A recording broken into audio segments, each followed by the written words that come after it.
Ay, another Saturday haul. Check lang muna natin, video proof. Tama at kung walang damage yung packing.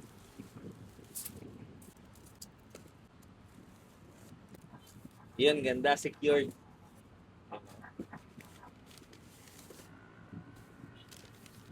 Yun.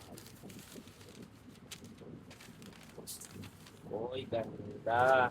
Wow! Ito yung Figma na horse. Kasi para to dun sa cowboy na Deadpool. Ayan, no? And sa ibang characters din, magagamit din naman. Ito, ito, ulit. Ang damage. Okay.